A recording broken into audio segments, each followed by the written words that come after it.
ജീവൻ്റെ കളിത്തൊട്ടിലാണ് ഭൂമി. ഈ ഭൂമിയിലെ ഏറ്റവും മഹാത്മ്യമേറിയ ദ്രാവകമാണ് വെള്ളം. വെള്ളത്തിലാണ് ജീവൻ ഉത്ഭവിച്ചതും വളർന്നതും.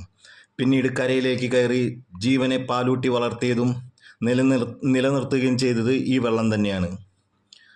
ഇന്നും കുടിവെള്ളം മുട്ടിയാൽ ജീവജാലം മണ്ണടിയും. ജീവജാലങ്ങളുടെ പ്രാണനായ ഈ വെള്ളമാണ് അതിന് സഹായിക്കുന്നത്. ഭൂമിയുടെ മുലപ്പാൽ, അത് നിത്യവും നുകർന്നേ നമുക്ക് നിലനിൽപ്പുണ്ടാവുകയുള്ളൂ.